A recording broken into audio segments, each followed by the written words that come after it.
भाग्य की बात, शादी विवाह में आदमी का क्या अख्तियार, जिससे ईश्वर ने या उनके नायाबो ब्राह्मण ने तय कर दी, उससे हो गई। बाबू भारतदास ने लीला के लिए सुयोग्य वर खोजने में कोई कसर नहीं रखी, लेकिन जैसा घर वे चाहते थे वैसा ना पा सके। वह लड़की को सुखी देखना चाहते थे, जैसा हर एक पिता का धर्म है, किंतु इसके लिए उनकी समझ में संपत्ति ही सबसे जरूरी चीज थी। चरित्र या शिक्षा का स्थान गौण था। चरित्र तो किसी के माथे पर लिखा नहीं रहता, और शिक्षा का आजकल के जमाने में मूल्य ही क्या। हाँ, संपत्ति के साथ शिक्षा भी हो तो क्या पूछना। ऐसा घर बहुत ढूंढा पर ना मिला तो अपनी बिरादरी के ना थे, बिरादरी भी मिली तो जायजा ना मिला, जायजा भी मिला तो शर्तें तय ना हो सकी। इस तरह मजबूर होकर भारतदास को लीला का विवाह लाला संत सरन के लड़के सीता सरन से करना पड़ा। अपने बाप का इकलौता बेटा था, थोड़ी बहुत शिक्षा भी पाई थी, बातचीत सलीके से करता था, मामले मुकदमे समझता था और जरा दिल का भी रंगीला था। सबसे बड़ी बात यह थी कि रूपवान, बलिष्ठ, प्रसन्न मुख, साहसी आदमी था, मगर विचार वही बाबा आदम के जमाने के थे। पुरानी जितनी बातें हैं सब अच्छी, नई जितनी बातें हैं सब खराब। जायदाद के विषय में जमींदार साहब नए नए दफों का व्यवहार करते थे। वहां अपना कोई अख्तियार न था, लेकिन सामाजिक प्रथाओं के कट्टर पक्षपाती थे। सीता सरन अपने बाप को जो करते या कहते वही खुद भी कहता था। उसमें खुद सोचने की शक्ति ही न थी। बुद्धि की मंदता बहुधा सामाजिक अनुदारता के रूप में प्रकट होती है। लीला ने जिस दिन घर में पांव रखा उसी दिन से उसकी परीक्षा शुरू हुई। वे सभी काम जिनकी उसके घर में तारीफ होती थी यहाँ वर्जित थे। उसे बचपन से ताजी हवा पर जाने देना सिखाया गया था। यहाँ उसके सामने मुंह खोलना भी पाप था। बचपन से सिखाया गया था रोशनी ही जीवन है। यहाँ रोशनी के दर्शन दुर्लभ थे। घर पर अहिंसा, क्षमा और दया ईश्वरीय गुण बताए गए थे। यहाँ इनका नाम लेना की भी स्वाधीनता नहीं थी। संत सरन बड़े तीखे गुस्सेवर आदमी थे, नाक पर मक्खी न बैठने देते। धूर्तता और छल कपट से ही उन्होंने सारी जायदाद पैदा की थी और उसी को सफल जीवन का मंत्र समझते थे। उनकी पत्नी उनसे भी 2 अंगुल ऊंची थी। मजाल क्या है कि बहू अपनी अंधेरी कोठरी के द्वार पर खड़ी हो जाए या कभी छत पर टहल सके। प्रलय आ जाता, आसमान सिर पर उठा लेती। उन्हें बकने का मर्ज था। दाल में नमक का जरा तेज हो जाना उन्हें दिन भर बकने के लिए काफी बहाना था। मोटी ताजी महिला थी, छिट का घाघरेदार लहंगा पहने, पानदान बगल में रखे, गहनों से लदी हुई, सारे दिन बरोठे में माची पर बैठी रहती थी। क्या मजाल कि घर में उनकी इच्छा के विरुद्ध एक पत्ता भी हिल जाए। बहू की नई नई आदतें देख देख जला करती थी। अब काहे की आबरू होगी, मुंडेर पर खड़ी होकर झांकती है। मेरी लड़की ऐसी दीदा दिलेर होती तो गला घोट देती। न जाने उसके देश में कौन लोग बसते हैं, गहने नहीं पहनती, जब देखो नंगी बुच्ची बनी बैठी रहती है। यह भी कोई अच्छे लक्षण है। लीला के पीछे सीता सरन पर भी फटकार पड़ती। तुझे भी चांदनी में सोना अच्छा लगता है क्यों? तू भी अपने को मर्द कहता है, कहेगा यह मर्द कैसा कि औरत उसके कहने में ना रहे। दिन भर घर में घुसा रहता है, मुंह में जबान नहीं है क्या, समझता क्यों नहीं? सीता सरन कहता, अम्मा जब कोई मेरे समझाने से माने तब तो। माँ मानेगी क्यों नहीं? तू मर्द है कि नहीं? मर्द वह चाहिए कि कड़ी निगाह से देखे तो औरत कांप उठे। सीता सरन बोलता, तुम तो समझाती ही रहती हो। माँ, मेरी उसे क्या परवाह, समझती होगी बुढ़िया 4 दिन में मर जाएगी, तब मैं मालकिन हो ही जाऊंगी। सीता सरन, तो मैं भी तो उसकी बातों का जवाब नहीं दे पाता। देखती नहीं कि कितनी दुर्बल हो गई है, वह रंग ही नहीं रहा। उस कोठरी में पड़े पड़े उसकी दिशा बिगड़ती जा रही है। बेटे के मुंह से ऐसी बातें सुन माता आगे हो जाती है। सारे दिन जलती, कभी भाग्य को कोसती, कभी समय को। सीता सरन माता के सामने तो ऐसी बातें करता, लेकिन लीला के सामने जाते ही उसकी मति बदल जाती। वह वही बातें करता था जो लीला को अच्छी लगती। यहाँ तक कि दोनों मिलकर वृद्धा की हंसी उड़ाते। लीला को इसमें और कोई सुख न था। वह सारे दिन कुड़ती रहती, कभी चूल्हे के सामने न बैठी थी, पर यहाँ पसेरियों आटा थेपना पड़ता, मजेरों और टहलुओं के लिए रोटी पकानी पड़ती। कभी कभी वह चूल्हे के सामने बैठी घंटों रोती। यह बात न थी कि यह लोग कोई महाराज रसोईया न रख सकते हों, पर घर की पुरानी प्रथा यही थी कि बहू खाना पकाए, और उस प्रथा को निभाना जरूरी था। सीता सरन को देखकर लीला का संतप्त हृदय एक क्षण के लिए शांत हो जाता था। गर्मी के दिन थे और संध्या का समय। बाहर हवा चलती, भीतर देह फूकती थी। लीला कोठरी में बैठी एक किताब देख रही थी कि सीतासरन ने आकर कहा, यहाँ तो बड़ी गर्मी है, बाहर बैठो।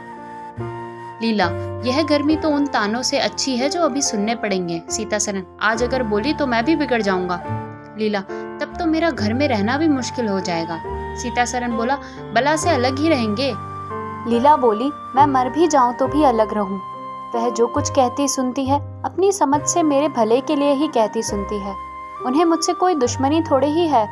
हाँ, हमें उनकी बातें अच्छी ना लगे, यह दूसरी बात है। उन्होंने खुद वह सब कष्ट झेले हैं जो वह मुझे झिलवाना चाहती है। उनके स्वास्थ्य पर उन कष्टों का जरा भी असर नहीं पड़ा। वह इस 54 साल की उम्र में मुझसे कहाँ ठाटी हैं, फिर उन्हें कैसे मालूम हो कि इन कष्टों से स्वास्थ्य बिगड़ सकता है। सीतासरन ने उसके मुरझाए हुए मुख की ओर करुणा नेत्रों से देखकर कहा, तुम्हें इस घर में आकर दुख सहना पड़ा। यह घर तुम्हारे योग्य न था। तुमने पूर्व जन्म में जरूर कोई पाप किया होगा। लीला ने पति के हाथों से खेलते हुए कहा, यहाँ ना आती तो तुम्हारा प्रेम कैसे पाती। 5 साल गुजर गए।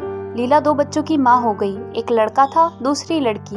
लड़की का नाम जानकी सरन रखा गया और लड़की का नाम कामिनी। दोनों बच्चे घर को गुलजार के रहते थे। लड़की दादा से हिली थी और लड़का दादी से। दोनों शौक और शरीर थे। गाली दे बैठना, मुंह चिढ़ा देना तो उनके लिए मामूली बात थी। दिन भर खाते और आए दिन बीमार पड़े रहते। लीला ने खुद सभी कष्ट सह लिए थे, पर बच्चों में बुरी आदतों का पड़ना उसे बहुत बुरा मालूम होता था। किंतु उसकी कौन सुनता था। बच्चों की माता होकर उसकी अब गणना ही न रह। जो कुछ थे बच्चे थे, वह कुछ न थी। उसे किसी बच्चे को डांटने का भी अधिकार न था। सांस फाड़ खाती थी। सबसे बड़ी आपत्ति यह थी कि उसका स्वास्थ्य अब और भी खराब हो गया था। प्रसव काल से उसे वे भी अत्याचार सहने पड़े जो अज्ञान, मूर्खता और अंधविश्वास ने सौर की रक्षा के लिए गढ़ रखे हैं। उस काल कोठरी में जहाँ न हवा का गुजार था, न प्रकाश का, न सफाई का, चारों ओर दुर्गंध और सील और जिंदगी भरी हुई थी। उसका कोमल शरीर सूख गया। एक बार जो कसर रह गई वह दूसरी बार पूरी हो गई। चेहरा पीला पड़ गया, आंखें धंस गई। ऐसा मालूम होता बदन में खून ही नहीं रहा। सूरत ही बदल गई। गर्मियों के दिन थे। एक तरफ आम पके, दूसरी तरफ खरबूजे। इन दोनों फलों की ऐसी अच्छी फसल कभी न हुई थी। अब की इनमें इतनी मिठास न जाने कहाँ से आई थी कि कितना भी खाओ मन न भरे। संत सरन के इलाके से आम और खरबूज की टोकरी भरे चले आते थे। सारा घर खूब उछल उछल कर काता। बाबू साहब पुरानी हड्डी के आदमी थे। सवेरे 1 सैकड़ा आम का नाश्ता करते, फिर पसेरी भर खरबूज चट कर जाते। मालकिन उनके पीछे रहने वाली न थी। उन्होंने तो एक वक्त का भोजन ही बंद कर दिया था। अनाज सड़ने वाली चीज नहीं, आज नहीं कल खर्च हो जाएगी। आम और खरबूजे तो एक दिन भी नहीं ठहर सकते। शुद्धनी थी और क्या। यों ही हर साल दोनों चीजों की रेल पेल होती थी, पर किसी को कभी कोई शिकायत ना होती थी। कभी पेट में गिरानी मालूम हुई तो हड़की फंकी मार ली। एक दिन बाबू संत सरन के पेट में मीठा मीठा दर्द होने लगा। आपने उसकी परवाह न की, आम खाने बैठ गए। सैकड़ा पूरा करके उठे ही थे कि क्या हुआ, गिर पड़े। फिर तो तिल तिल कर करके दस्त होने लगे। हैजा हो गया। शहर के डॉक्टर बुलाए गए, लेकिन आने के पहले ही बाबू साहब चल बसे थे। रोना पीटना मच गया। संध्या होते होते लाश घर से निकली। लोग दाह क्रिया करके आधी रात को लौटे तो मालकिन को भी कैदस्त हो रहे थे। फिर दौड़ धूप शुरू हुई, लेकिन सूर्य निकलते निकलते वह भी सिधार गई। स्त्री पुरुष जीवन पर्यंत एक दिन के लिए भी अलग न हुए थे। संसार से भी साथ ही साथ गए। सूर्यास्त के समय पति ने प्रस्थान किया, सूर्योदय के समय पत्नी ने। लेकिन मुसीबत का भी अंत न हुआ था। लीला तो संस्कार की तैयारियों में लगी थी। मकान की सफाई की तरफ किसी ने ध्यान न दिया। तीसरे दिन दोनों बच्चे दादा दादी के लिए रोते रोते बैठक में जा पहुंचे। वहाँ एक आले का खरबूज कटा हुआ पड़ा था। 2 दिन कलमी आम भी रखे थे। इन पर मक्खियां भिनक रही थी। जानकी ने एक तिपाई पर चढ़कर दोनों चीजें उतार ली और दोनों ने मिलकर खाई। शाम होते होते दोनों को हैजा हो गया और दोनों माँ बाप को रोता छोड़ चल बसे। घर में अंधेरा हो गया। 3 दिन पहले जहाँ चारों तरफ चहल पहल थी, वहाँ अब सन्नाटा छाया हुआ था। किसी के रोने की आवाज भी सुनाई न देती थी। रोता ही कौन, ले दे के कुल 2 प्राणी रह गए थे और उन्हें रोने की सुध न थी। लीला का स्वास्थ्य पहले भी कुछ अच्छा न था, अब तो वह और भी बेजान हो गई। उठने बैठने की शक्ति भी न रही। हरदम खोई सी रहती, न कपड़े लत्ते की सुध थी, न खाने पीने की। उसे न घर से वास्ता था न बाहर से। जहाँ बैठती वहीं बैठी रह जाती। महीनों कपड़े न बदलती, सिर में तेल न डालती। बच्चे ही उसके प्राण के आधार थे। जब वही ना रहे तो मरना और जीना बराबर था। रात दिन यही मनाया करती कि भगवान यहाँ से ले चलो। सुख दुख सब भुगत चुकी, अब सुख की लालसा नहीं है, लेकिन बुलाने से मौत किसी को आई है। सीता सरन भी पहले तो बहुत रोया धोया, यहाँ तक कि घर छोड़कर भाग जाता था। लेकिन ज्यों दिन गुजरते थे, बच्चों का शोक उसके दिल से मिटता था। संतान का दुख तो कुछ माता ही को होता था। धीरे धीरे उसका जी संभल गया। पहले की भांति मित्रों के साथ हंसी दिल लगी होने लगी। यारों ने और भी जंग पर चढ़ाया। अब घर का मालिक था, जो चाहे कर सकता था, कोई उसका हाथ रोकने वाला नहीं था। सैर सपाटे करने लगा तो लीला को रोते देख उसकी आंखें सजग हो जाती थी। कहाँ अब उसे उदास और शोकमग्न देखकर झुंझला उठता। जिंदगी रोने ही के लिए तो नहीं है। ईश्वर ने लड़के दिए थे, ईश्वर ने ही छीन लिए। क्या लड़कों के पीछे प्राण दे देना होगा? लीला यह बातें सुनकर भौचक के रह जाती। पिता के मुंह से ऐसे शब्द निकल सकते हैं? संसार में ऐसे प्राणी भी होते हैं? होली के दिन थे। मर्दाना में गाना बजाना हो रहा था। मित्रों की दावत का भी सामान किया गया था। अंदर लीला जमीन पर पड़ी हुई रो रही थी कि त्योहार के दिन उसे रोते ही कटते थे। आज बच्चे होते तो अच्छे अच्छे कपड़े पहन कैसे उछलते फिरते। वहीं न रहे तो कहाँ की तीज और कहाँ का त्योहार। सहसा सीता सरन ने आकर देखा। क्या दिन भर रोती रहोगी तुम? जरा कपड़े तो बदल डालो, आदमी बन जाओ। यह क्या तुमने अपनी गत बना रखी है लीला? तुम जाओ अपनी महफिल में बैठो, तुम्हें मेरी क्या फिक्र पड़ी है? सीता सरन बोला, क्या दुनिया में और किसी के लड़के नहीं मरते? तुम्हारे ही सिर पर मुसीबत आई है। लीला, यह बात कौन नहीं जानता? अपना अपना दिल ही तो है, उस पर किसी का बस है? सीता सरन, मेरे साथ भी तो तुम्हारा कुछ कर्तव्य है। लीला ने कौतूहल से पति को देखा, मानो उसका आश्रय नहीं समझी, फिर मुंह फेर कर रोने लगी। सीता सरन बोला, मैं अब इस मनहूसत को अंत कर देना चाहता हूँ। अगर तुम्हारा अपने दिल पर काबू नहीं तो मेरा भी अपने दिल पर काबू नहीं। मैं अब जिंदगी भर मातम नहीं मना सकता। लीला, तुम रंग राग मनाते हो, मैं तुम्हें मना तो नहीं कर रही। मैं रोती हूँ, क्यों नहीं रोने देते? सीता सरन, मेरा घर रोने के लिए नहीं है। लीला, अच्छी बात है, तुम्हारे घर में ना रोऊंगी। लीला ने देखा मेरे स्वामी मेरे हाथ से निकले जा रहे हैं। उन पर विषय का भूत सवार हो गया है और कोई समझाने वाला नहीं। वह अपने होश में नहीं है। मैं क्या करूं? अगर मैं चली जाती हूँ तो थोड़े ही दिन में सारा ही घर मिट्टी में मिल जाएगा और इनका वही हाल होगा जो स्वार्थी मित्रों के चंगुल में फंसे हुए नौजवान रईसों का होता है। कोई उल्टा घर में आ जाएगी और इनका सर्वनाश कर देगी। ईश्वर, मैं क्या करूं? अगर इन्हें कोई बीमारी हो जाती तो क्या मैं इस दिशा में उन्हें छोड़कर जाती? कभी नहीं। मैं तन मन से इनकी सेवा शुश्रूषा करती, ईश्वर से प्रार्थना करती, देवताओं की मन्नताएं करती। माना इन्हें शारीरिक रोग नहीं लेकिन मानसिक रोग अवश्य है। आदमी रोने की जगह हंसे और हंसने की जगह रोए, उसके दीवाने होने में क्या संदेह है? मेरे चले जाने से इनका सर्वनाश हो जाएगा। इन्हें बचाना मेरा धर्म है। हाँ, मुझे अपना शोक भूल जाना होगा। रोऊंगी, रोना तो तकदीर में लिखा ही है। रोऊंगी लेकिन हंस हंस कर, अपने भाग्य से लड़ूंगी। जो जाते रहे उनके नाम के सिवा और कर ही क्या सकती हूँ, लेकिन जो है उसे ना जाने दूंगी। ओ ए टूटे हुए हृदय, आज तेरे टुकड़ों को जमा करके एक समाधि बनाऊं और अपने शोक को उसके हवाले कर दूं। ओ रोने वाली आंखों, आओ मेरे आंसुओं को अपने विहिंसित छटा में छिपा लो। आओ मेरे आभूषणों, मैंने बहुत दिनों तक तुम्हारा अपमान किया, मेरे अपराध क्षमा करो। तुम मेरे भले दिलों के साक्षी हो, तुमने मेरे साथ बहुत प्यार किए हैं। अब इस संकट में मेरा साथ दो, मगर देखो दगा न करना, मेरे भेदों को छिपाए रखना। पिछले पहर को महफिल में सन्नाटा हो गया। हू की आवाजें बंद हो गई। लीला ने सोचा क्या लोग कहीं चले गए या सो गए। एकाएक सन्नाटा क्यों छा गया? जाकर दहलीज में खड़ी हो गई और बैठक में जाकर देखा, सारी देह में एक ज्वाला सी दौड़ गई। मित्र लोग विदा हो गए थे। समाजियों का पता न था। केवल एक रमणी मसनद पर लेटी हुई थी और सीता सरन सामने झुका हुआ उसे बहुत धीरे धीरे बातें कर रहा था।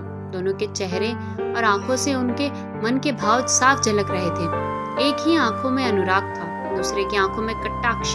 एक भोला भाला हृदय एक मायावनी रमणी के हाथों लुटा हो जाता था। लीला की संपत्ति को उसकी आंखों के सामने एक छलिनी चुराए जाती थी। लीला को ऐसा क्रोध आया कि इसी समय चलकर इस उल्टा के आड़े हाथों ले ऐसा दुत्कारे कि वह भी याद करे। खड़े खड़े निकाल दूं। वह पत्नी भाव जो बहुत दिनों से सो रहा था जाग उठा और विकल करने लगा और उसने जब्त किया। वेग में दौड़ती हुई तृष्णा अकस्मात न रोकी जा सकती है। वह उल्टे पांव भीतर लौट आई और मन को शांत करके सोचने लगी। वह रूप रंग में, हाव भाव में, नखरे तिल्ले में उस दुष्टा की बराबरी नहीं कर सकती। बिल्कुल चांद का टुकड़ा है। अंग अंग में स्फूर्ति भरी हुई है। पोर पोर में मत छलक रहा है। उसकी आंखों में कितनी तृष्णा है। तृष्णा नहीं बल्कि ज्वाला। लीला उसी वक्त आईने के सामने गई। आज कई महीनों के बाद उसने आईने में अपनी सूरत देखी। उस मुख से एक आह निकल गई। शोक ने उसकी काया पलट कर दी थी। उस रमणी के सामने वह ऐसी लगती थी जैसे गुलाब के सामने जूही का फूल। सीता सरन का खुमार शाम को टूटा। आंखें खुली तो सामने लीला को खड़े मुस्कुराते देखा। उसकी अनोखी छवि आंखों के में समा गई। ऐसा खुश हुए मानो बहुत दिनों के वियोग के बाद उसमें भेंट हुई हो। उसे क्या मालूम था कि यह रूप भरने के लिए कितने आंसू बहाए हैं। केशों में यह फूल गुथने पहले आंखों में कितने मोती पिरोए हैं। उन्होंने एक नवीन प्रेमोत्साह से उठकर उसे गले लगा लिया और मुस्कुराकर बोले, आज तो तुमने बड़े बड़े शास्त्र खोज लिए, कहाँ भागूं? लीला ने अपने हृदय की ओर उंगली दिखाकर कहा, यहाँ आ बैठो, बहुत भागे फिरते हो। अब तुम्हें बांध कर रखूंगी। बाग की बहार का आनंद तो उठा चुके, अब इस अंधेरी कोठरी को भी देख लो। सीता सरन ने लज्जित होकर कहा, उसे अंधेरी कोठरी मत कहो लीला, वह प्रेम का मन सरोवर है। इतने में बाहर से किसी मित्र के आने की खबर आई। सीता सरन चलने लगे तो लीला ने हाथ उनका पकड़कर कहा, मैं न जाने दूंगी। सीता सरन, अभी आता हूँ। लीला बोली, मुझे डर है, कहीं तुम चले ना जाओ। सीता सरन बाहर आए तो मित्र महाशय बोले, आज दिन भर सोते हो क्या? बहुत खुश नजर आते हो। इस वक्त तो वहां चलने की ठहरी थी ना, तुम्हारी राह देख रही है। सीता सरन बोले, चलने का तैयार हूँ, लेकिन लीला जाने नहीं देगी। मित्र, मेरी गाउदी ही रहे। आ गए फिर बीवी के पंजे में, फिर किस पिरते पर गरमाए थे। सीता सरन बोला, लीला ने घर से निकाल दिया था, तब आश्रय ढूंढता फिरता था। अब उसने द्वार खोल दिए हैं और खड़ी बुला रही है। मित्र, आज वह आनंद कहाँ? घर को लाख सजाओ तो क्या बाग हो जाएगा? सीता सरन बोला, भाई घर बाग नहीं हो सकता, पर स्वर्ग तो हो सकता है। मुझे इस वक्त अपनी शद्रता पर कितनी लज्जा आती है वह मैं ही जानता हूँ। जिस संतान शोक में उसने अपने शरीर को घुला डाला और अपने रूप लावण्य को मिटा दिया, उसी शोक को केवल मेरा एक इशारा पाकर उसने भुला दिया। ऐसा भुला दिया मानो कभी शोक हुआ ही नहीं। मैं जानता हूँ वह बड़े से बड़े कष्ट सह सकती है। मेरी रक्षा उसके लिए आवश्यक है। जब अपनी उदासीनता के कारण उसने मेरी दिशा बिगड़ती देखी तो अपना सारा शोक भूल गई। आज मैंने उसे अपने आभूषण पहनकर मुस्कुराते हुए देखा तो मेरी आत्मा पुलकित हो उठी। मुझे ऐसा मालूम हो रहा है कि वही स्वर्ग की देवी है और केवल मुझ जैसे दुर्बल प्राणी की रक्षा करने के लिए भेजी गई है। मैंने उसे कठोर शब्द कहे, वे अगर अपनी सारी संपत्ति बेचकर भी मिल सकते तो लौटा लेता। लीला वास्तव में स्वर्ग की देवी है।